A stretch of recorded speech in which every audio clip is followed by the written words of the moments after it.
Imagine you were forced to cook for men who wagered people like coin for years, and you finally had a chance at revenge.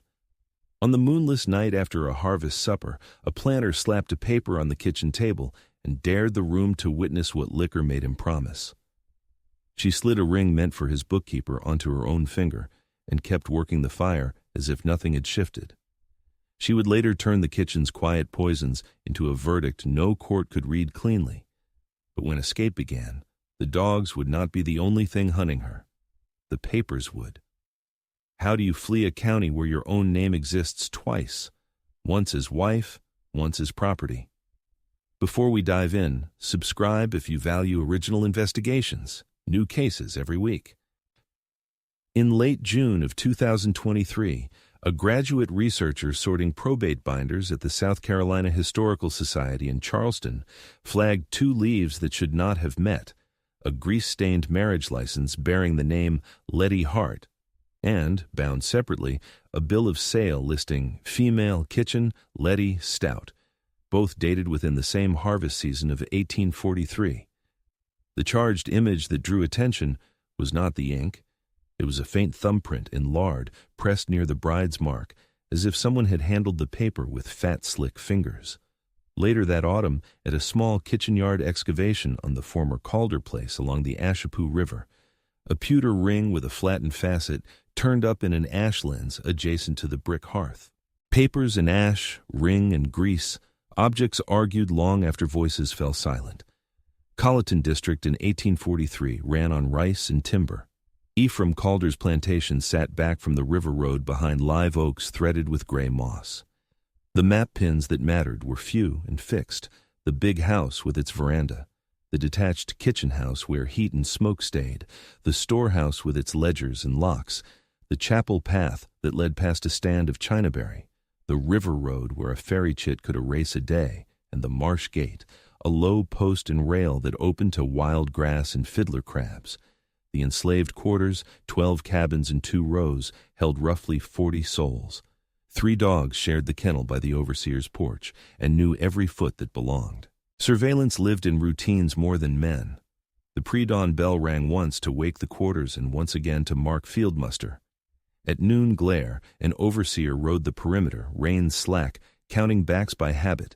Keys hung in the storehouse on a single iron ring with a fishbone charm, and every evening, when smoke drifted low, the cook returned borrowed tins to the shelf and knocked twice on the lock plate so the bookkeeper could note what moved.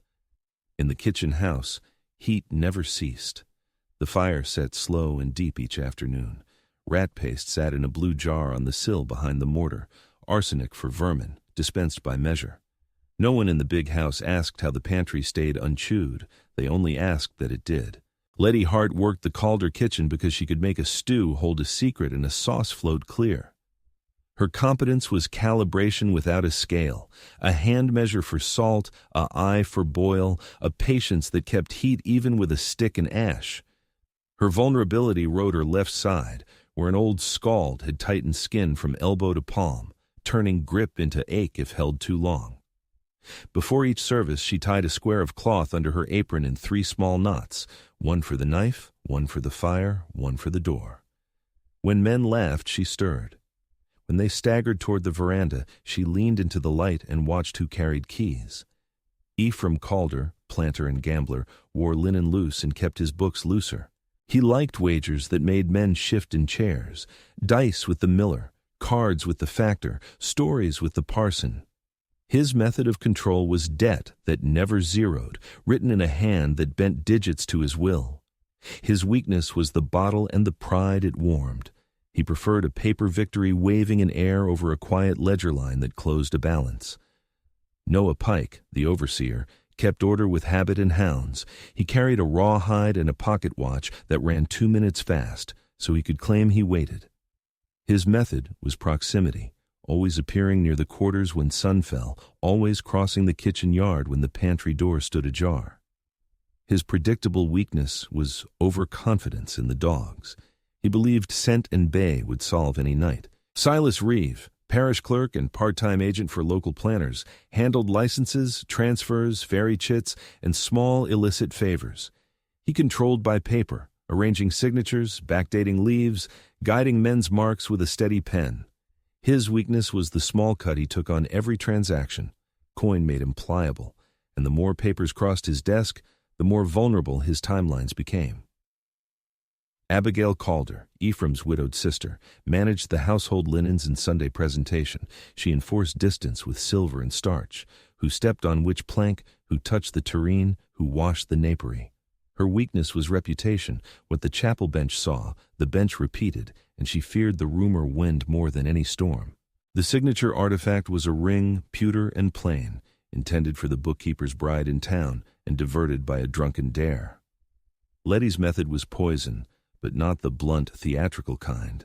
It lived in the measured world of the kitchen, bitter almonds masked in molasses, arsenic paste thinned to clear syrup and folded into pickling brine, a slow calculus where dose met body and time while hounds slept and men boasted. A neighbor's boy, no more than 12, liked to fish the ditch by the marsh gate at dusk where mosquitoes spun in halos. He would become a brief, unspeaking witness later, eyes raised from a cork bobbing on tannin water to the shape of a woman moving along the chapel path, carrying a small bundle, the moon gone and only frogs to see. On a shelf in the storehouse, a ledger with a leaf titled Kitchen Sundries, its corner charred from a dropped candle months back. On the key hook, a decoy ring with blank iron, shiny from handling, useless to locks. In a blue jar, rat paste labeled in Silas Reeves' tidy hand. Folded inside a flour tin, a crumpled marriage license granted by mistake or malice, the grease print on its margin like a ghost of labor. In the coach house, a coil of rope rough from hauling rice, set aside after it frayed a teamster's palm. Each object would move, none would vanish without cost. Letty had been sold to Calder in a February auction 3 years prior, catalogued as Stout Kitchen near 20. The irreparable harm that hardened into motive did not announce itself in one blow. It accumulated in callous and burn in the way Noah Pike's dog circled the kitchen door at night, noses low for scraps, and in the way Abigail Calder corrected Letty's distance from a table as if she were furniture that drifted.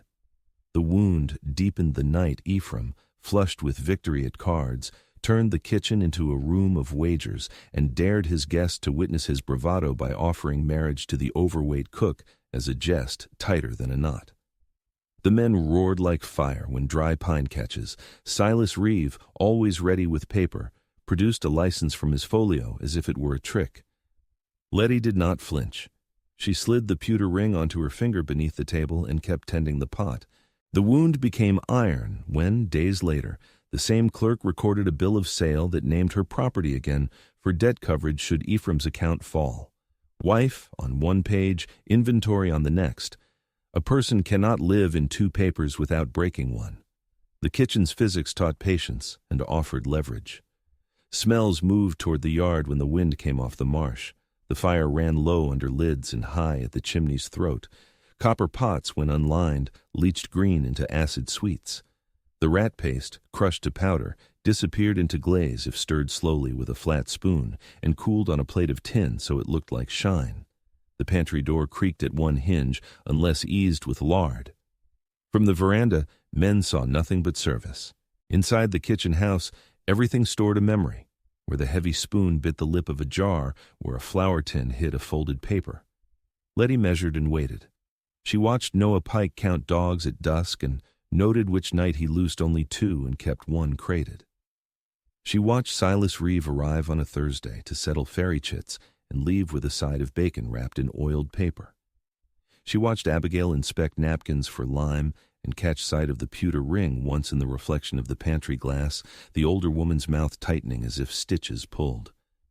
Letty learned the clockings. The pre-dawn bell called work.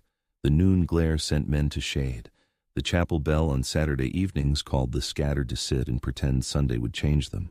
Humid heat made shirts stick and smoke hang. Blue hour came like a blessing, brief and deceptive.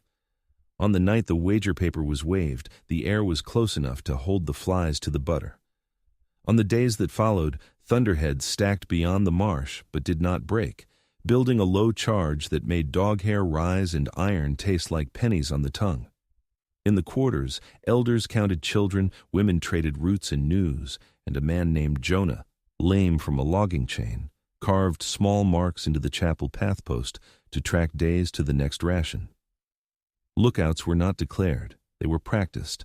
Someone always at the well, someone at the woodpile, someone mending at the chapel steps. When a mule balked on the river road, 3 hands drifted near without speaking, and the delay became a screen for any smaller thing that needed to move from storehouse to kitchen or from kitchen to someone's pocket.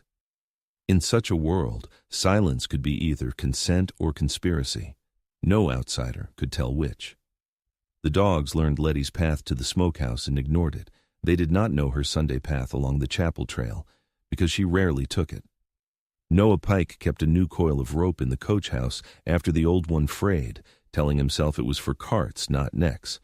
Silas Reeve added a second key to his personal ring, the fishbone charm clacking between them. He began bringing a lamp to evening visits, as if light could keep his papers clean. Harvest brought guests and noise. The Saturday after the last rice was tied down, the chapel bell was set to ring at sundown for a Thanksgiving service. Abigail directed linens. Ephraim unlocked the storehouse for wine. Silas cleaned his pen. Letty set the fire low and steady and pinched 3 knots beneath her apron. When the first distant toll came, a dull iron note rolling across humid trees, she stood at the kitchen threshold and watched smoke travel toward the marsh gate, counting the beats between the bell and the dog's answering bark. The plan did not arrive as a single bright thought.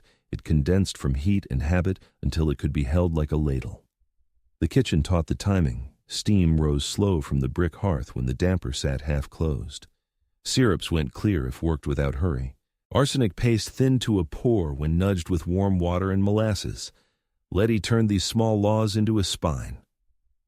On the morning of the Thanksgiving service, she set 3 pots to quiet work, a broth for fowl, a corn mush for the quarters, and a heavy pan for preserves meant for the table. She lifted the blue jar from the sill and scraped a measure of paste into a spoon, tapping it flat against the edge until it looked like chalk.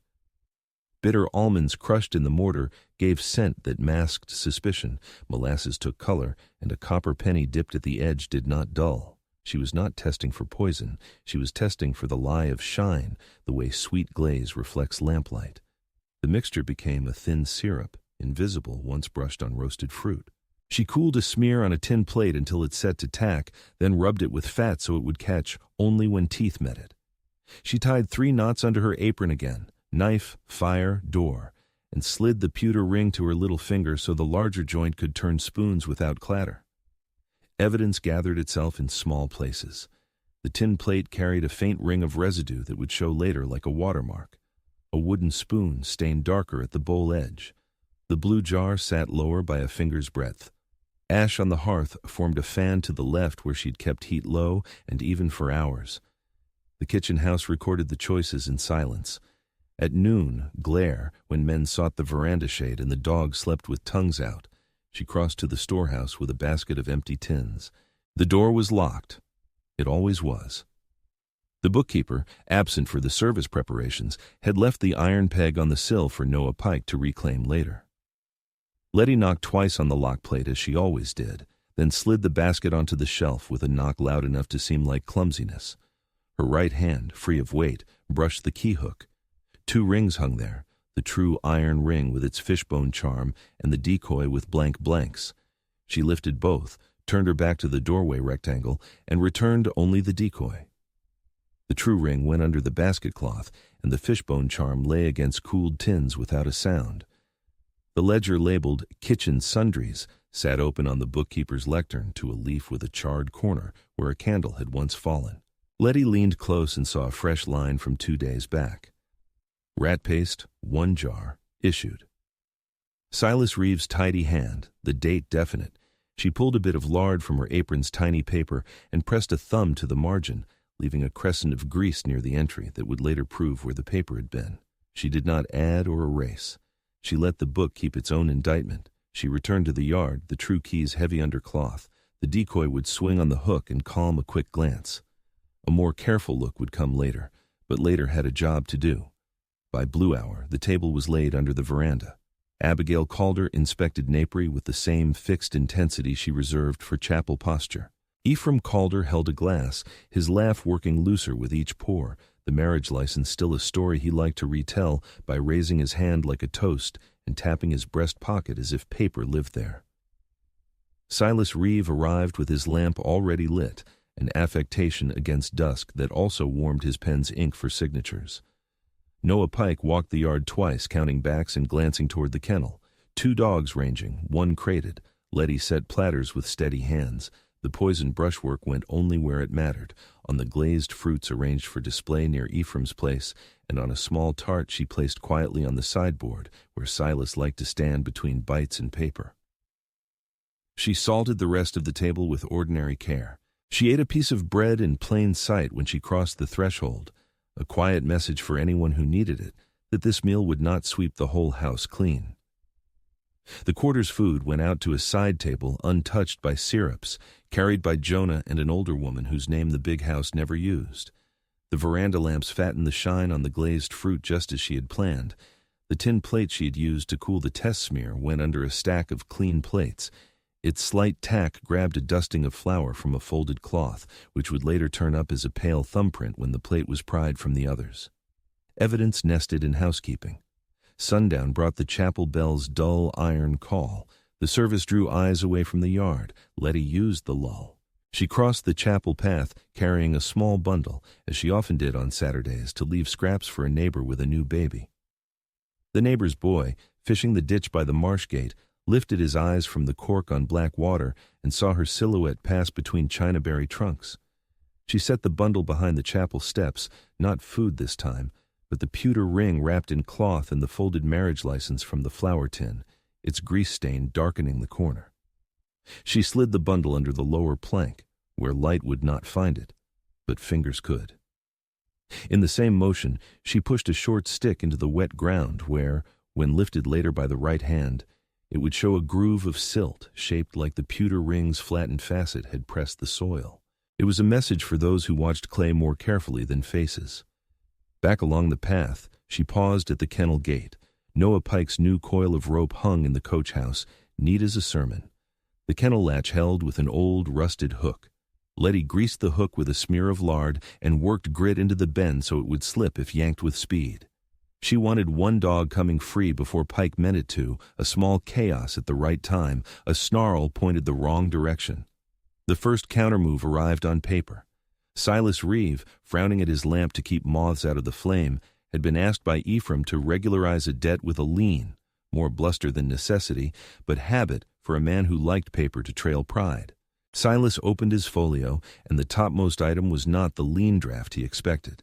It was the marriage license, folded crosswise and dusted with flour, the grease crescent now ghosting into the fiber.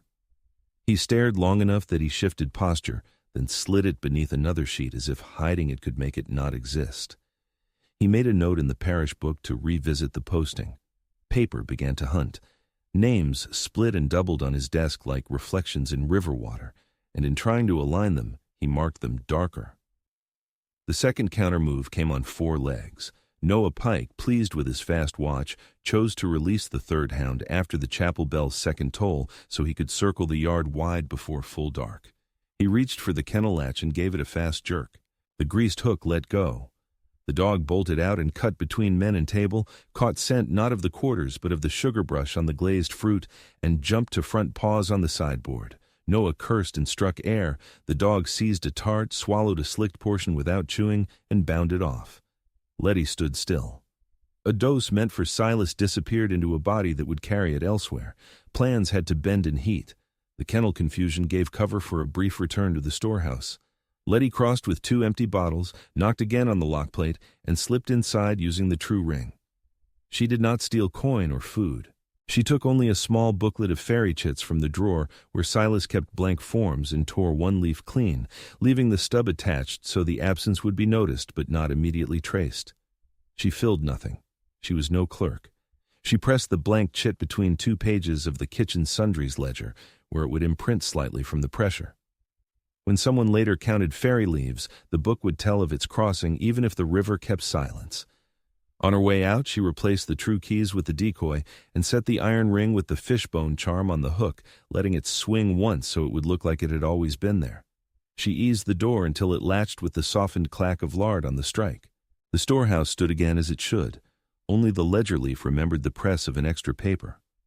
Back under the veranda lamps, Ephraim's laughter thinned. He took another slice of glazed fruit because habit pulled faster than sense. Sweat along his temple did not mean anything in humid heat until he dabbed it twice, then pressed fingers to his stomach as if smoothing cloth. Silas, denied his tart by a hound, chewed bread and kept writing. The lamp drew moths that ticked glass and spun wings against flame. Abigail noticed the dog hair on a napkin and sent a gesture sharp as a pin toward the quarters to fetch fresh. The service bell called again, its echo curving over the marsh like a lid lowering. Letty worked the table and the sideboard without pause. She collected the tin plate from beneath the stack and slid it into the washtub, letting water cloud and settle. She moved through the yard to the kitchen house with her back straight and hands steady. She felt the ache in her left arm rise like an old tide from the scald scar as the weight of a full pot pulled. She breathed and set it down. She checked the blue jar and turned it to present the label outward, arsenic marked by a clerk's neatness, the way sin likes to appear orderly. Children drifted to the well and watched men's shadows lengthen. Jonah counted the chapel path postmarks once and then again, then sat where he could see both the marsh gate and the storehouse door. The neighbor's boy, lying slack in the ditch, saw a hound wander into reeds and slump in a way a living dog does not. Shoe prints cut into damp soil near the chapel steps showed a woman's smaller foot and then a pivot. The salt barrel by the smokehouse had a new dent at the rim where someone had used it as a platform to reach the high shelf for preserves. The decoy keyring on the storehouse hook gleamed from fresh handling. None of this spoke. All of it waited. The lost tart forced Letty to alter sequence. Silas would not dose tonight. Paper would need to serve as poison for him instead. She had placed the marriage license in his path. He had taken it into his folio. The county's own procedures would pull him into contradiction. For Ephraim, time would finish what heat had begun. She did not need to rush. Arsenic was a patient thing. It traveled through bodies in hours with the same calm as river water moving around piers. She made one more move before dark locked the yard. She stepped into the coach house and cut a short length from the new coil of rope with the kitchen knife she had slipped under her apron. She did not take enough to be missed until someone needed the full length. She took enough to tie a small bundle and to strain a latch tight behind her. The cut left a raw end that would fray under fingers later and tell anyone who could read fibers that the rope had been shortened by a steady hand. When the chapel congregation released into night and the veranda emptied toward parlor chairs, Letty crossed the kitchen yard with a pace that did not advertise flight. She lifted the bundle from beneath the chapel steps, the pewter ring and the folded license, the ring's flattened facet imprinting a damp groove in the cloth. She took the blank fairy chit from between ledger pages where she had hidden it, slid it into the same cloth, and tied it with the cut piece of rope. She left the decoy keyring on the chapel bench, shiny and useless, as a small mercy to anyone who might need a symbol to hold when the real iron proved absent. She stepped through the marsh gate. The air smelled of salt and mud. Frogs stitched a low seam of sound along the ditch. Behind her, a hound lifted its head, caught the faint molasses scent traced across the yard from her earlier work, and bayed once. Noah Pike's fast watch would turn, count 3 dogs, and realize one lay wrong in reeds while another tracked a sweet line instead of a human one. Silas Reeve, feeling paper burn in his folio harder than lamp flame, would gather sheets and begin to stack contradictions. Abigail Calder would order linens boiled at dawn to cleanse the napery of dog hair and stain, not knowing the wash would erase the flower ghost that had dusted the license. Ahead, the river road ran black and narrow toward water. The ferry would not move until first light. Even with a chit, men slept. Letty knew this. She did not intend to cross tonight. She intended to vanish into the ribbon of trees between Chapel Path and River Road, where palmetto and pine made a low ceiling and ground stayed dry. She would wait until pre-dawn bell struck once, and men believed their world was beginning as usual. She tightened the rope on the bundle, thumbed the pewter ring through cloth to feel its pressure, and kept walking. The night had no moon. The only clock left was the chapel bell, and when its iron mouth opened again in the dark, counting the hour without numbers, she counted with it and did not look back. Before first light, the pre-dawn bell sounded once from the chapel. a thin iron caul that normally stacked bodies into rows. In the strip of pines between Chapel Path and River Road, Letty Hart tightened the small bundle, pewter ring, folded license, blank ferry chit, then moved deeper into palmetto where ground stayed springy and dry. Behind her, the plantation woke crooked. One hound failed to rise from the reeds. Another paced wide circles, nose pinned to a molasses track that led nowhere. The third barked toward the marsh gate, then toward the veranda, then toward the kitchen door, unable to decide which duty mattered more. The first human to read the yard was not the overseer. Jonah, lame and early, left the quarters with a hoop of kindling and stopped at the Chapel Path post. He touched the shallow notches he had carved to count ration days and stared toward the storehouse until the dogs quieted. He saw the decoy key ring glinting through the window, too bright and too clean. Near the smokehouse he noticed a new dent on the salt barrel's rim and the scuff where someone had stood to reach a high shelf. By the chapel steps, the wet mark in the soil had taken the shape of a flattened oval where pressure had rested and lifted. Silt held the ring's facet better than memory held faces.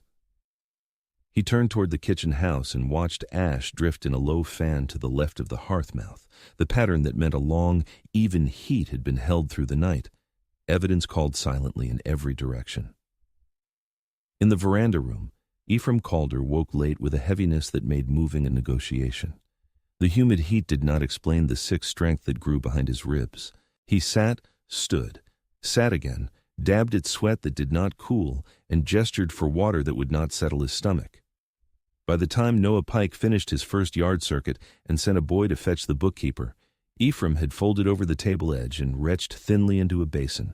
The basin held a sheen that caught the window light like varnish. Later the coroner would write the word film in a tidy hand, unwilling to commit to a substance he could not name. Silas Reeve arrived with his lamp unlit and his folio tight against his coat. He was hunting paper more than causes. He opened the storehouse and found the iron ring with the fishbone charm on its hook, right where habit would place it. He lifted it, frowned at its weight, a fraction too light, and turned to the ledger labeled Kitchen Sundries. At the leaf with the charred corner from the old candle accident, his tidy entry from 2 days earlier, rat paste, 1 jar, issued, sat under a crescent of grease, pressed faintly into the margin. The mark matched the lard thumbprint on the license now in his folio. He closed the book and held it a moment as if weight alone could decide guilt. Then he sent for the parish coroner. The coroner's inquest opened in the dining room at noon glare on the same day. He placed Ephraim on the bed in the adjoining chamber and made notes that stayed deliberately narrow. 1 basin with film, 1 tin plate tacky at its surface retrieved from the kitchen wash, 1 blue jar on a sill labeled for vermin control, 1 dog found dead in reeds south of kennel, 1 decoy keyring hanging on storehouse hook, iron bright from recent handling, 1 coil of rope in the coach house shortened by a small length, end cut clean, 1 license folded and dusted with flour, 1 bill of sale naming the same woman in that same harvest season. He walked the distances with a pocket watch in hand. Veranda to kitchen, less than 30 paces. Kitchen to storehouse, less than 40. Storehouse to Chapel Path, less than 60. Chapel Path to Marsh Gate, less than 100. He wrote the numbers as words in his notes because the parish clerk kept records that way. The habit was a local grammar. The neighbor's boy drifted to the edge of the yard and watched the orbits of men. He did not speak. He reeled in his line and cleaned mud from his cork on his trouser leg. He looked at the chapel steps where the plank sat slightly ajar, as if something had been pushed under and removed carefully. His eyes returned to the marsh ditch where the dog lay wrong. He would be recorded in the sheriff's notebook later as boy fishing near Marshgate, witnessed movement along Chapel Path, no contradictions noted. Inside the kitchen house, the coroner set a finger on the hearth ash and watched it collapse in a narrow fan. He lifted the blue jar, weighed what remained of the paste, and wrote, "Nearly emptied." He held the tin plate at an angle to light and saw flour dust clinging to a small glossy oval that refused water. He did not name the gloss. He did not need to. In the storehouse, he pried at the ledger leaf and felt the faint impression of a smaller paper pressed between pages. When Silas brought the blank fairy chit from his folio to demonstrate theft, the impression matched its size exactly. The ledger had kept a second record beyond ink. The sheriff took charge that afternoon, September in the year 1843. He ordered the quarters confined to their cabins and the dogs chained. He established a watch on the river road, placed 2 men at the marsh gate, and sent a rider to the ferry house to question the keeper. He seated Silas Reeve at the dining table and requested a sequence. Silas presented the bill of sale and, reluctantly, the marriage license. He explained that the license had been a jestful aberration, issued in error during a supper, never meant for posting. He placed the license beside the basin with its thin film. The coroner noted grease ghosting in both places, as if the same kitchen hand had moved from one to the other without washing. The parish justice convened 2 days later in the small clapboard courthouse where probate papers were stored in open cabinets. The proceeding did not consider Letty Hart a wife. The law did not permit such a conclusion. It considered her an asset gone missing and a suspect in a poisoning whose proof, though persuasive in the kitchen, failed to perform in Latin. The justice accepted depositions under oath from the overseer, the clerk, the widow, and 2 enslaved men chosen for their age, and perceived calm. He recorded in the minutes that the blue jar, though lawful for rodent control, should henceforth be dispensed only by the bookkeeper, and only when 2 white signatures could be obtained on the kitchen sundries leaf. He marked that the marriage license would be struck but not destroyed, because its existence explained a disorder in status that the parish needed to remember in case of future claims. He ordered the sheriff to continue the search and to post a reward in the Charleston paper. Charleston's Daily Courier carried a notice in early October. Runaway woman answering to the name Letty, stout, kitchen hand, scar upon left forearm. The notice did not mention a ring or a license. It did not mention that the parish clerk kept 2 contradictory papers bearing the same name and date. It offered coin for capture and named the Ashepoo and Combahee crossings as likely avenues. The sheriff's men rode both roads in pairs for a fortnight, then in singles when interest thinned. The hound's body went to the coroner's table on a separate day.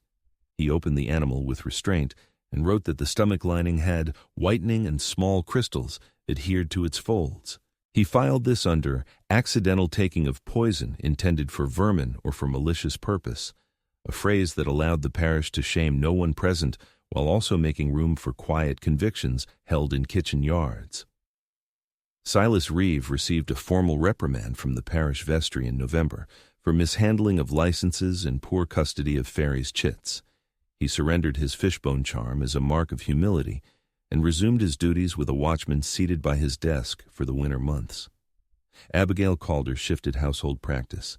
She locked the pantry at dusk and set a girl to stand by the kitchen during service, not to help, but to witness and report the motions of hands and spoons. Noah Pike added a second latch to the kennel and hung the rope coil higher, counting its coils out loud each evening and morning, though he kept no written tally. Ephraim Calder did not see winter. He succumbed within days, laid out in the parlor under a cloth that muffled his shape and calmed visitors. The coroner's verdict avoided the word that everyone used in private and wrote only illness of sudden course, likely aggravated by improper ingestion. The sheriff filed the case as open, suspect at large. Letty Hart did not appear in any jail ledger, courthouse docket, or Charleston notice beyond the first posting. She appeared instead in the marsh. By accounts gathered much later from oral testimony recorded during a Works Progress administration project nearly a century after, a woman of her build and scar lived through a season on small hammocks among cypress roots along an elbow of the Ashepoo, trading fish traps for corn and quiet. She moved by night along the river road, then vanished inland toward Pine Barrens when riders began to recognize her walk. A blank ferry chit, stamped later with a thumb in mud and never countersigned, turned up in a pocket of a drowned man downriver that winter. It could not be traced. The pewter ring reappeared only as object, lifted from an ash lens in the kitchen yard by archaeologists in a different century, its flattened facet worn smooth where cloth and time had rubbed it. The ring did not talk. It did not need to. Silas's papers closed themselves by accumulating blotches. The lard crescent on the kitchen sundries leaf darkened to a translucent bruise. The flour dust on the marriage license fused to the fiber after repeated handling. When county auditors reviewed the binders in 1844, they circled both entries in faint pencil and wrote, "Status irregular, do not duplicate procedure," in the margin. The instruction became policy. The policy became habit. The habit became folklore. Do not let kitchen and parish desks share a clock. The plantation adjusted its surveillance from men to objects. Pantries were locked even when kitchens stood busy. Keys moved to belt chains instead of hooks. Rat paste was kept under double seal and issued in weighed portions recorded in 2 hands on 2 lines. Storehouse ledgers gained a column for witness initials. The chapel bell rang the same, but the community heard in its toll an extra task, one set of eyes on the yard, another on the paper. Among the enslaved kitchens along the river, a quiet rumor traveled, a bridge to a recipe. Keep the ring hidden in flour, keep the paper where grease can find it, keep knots you can untie in the dark. Women tapped spoon bowls lightly against the lip of jars to hear the tone that meant thickness, an inherited form of measurement that did not require a scale. Men set rope ends high where hooks could not slip unless someone meant them to. Children fished the ditch and learned to look up when the chapel bell shoved air through trees. In Charleston, parish clerks pretended the reprimand to Silas had been lesson enough. They required 2 signatures for any license that touched property status. They denied licenses outright when a name in a ledger could be cross-referenced to a bill of sale. They wrote that such papers were void ab initio and pretended the phrase could undo what had been done in rooms where lamps warmed pens and flour dust hid in folds. Years turned. Blue hour continued to lay its cool across kitchen yards like a brief blessing that never lasted. In the old Calder kitchen, ash settled against brick as it always had, leftward in a familiar fan when the damper sat half-closed. In that ash, archaeologists found the pewter ring with the flattened facet and photographed it on a white card. Next to it they placed a copy of the Kitchen Sundries leaf with its charred corner and the faint grease crescent that had never fully faded. The image, ring on paper, paper stained by kitchen, kitchen preserved by ash, went into a journal with a caption that wrote Letty Hart's name without dispute. The echo that endured was not a law or a sermon. It moved as rumor and work song, carried by hands that measured without scales and by eyes that watched ledgers for contradictions. In Colleton kitchens, women knotted cloth under aprons, knife, fire, door, and taught girls to keep a ring where flour can hide it until blue hour returns. The chapel bell rang, and its iron mouth sounded the same number of beats as before. What changed was what people counted, not only time, but also the objects that refused to lie.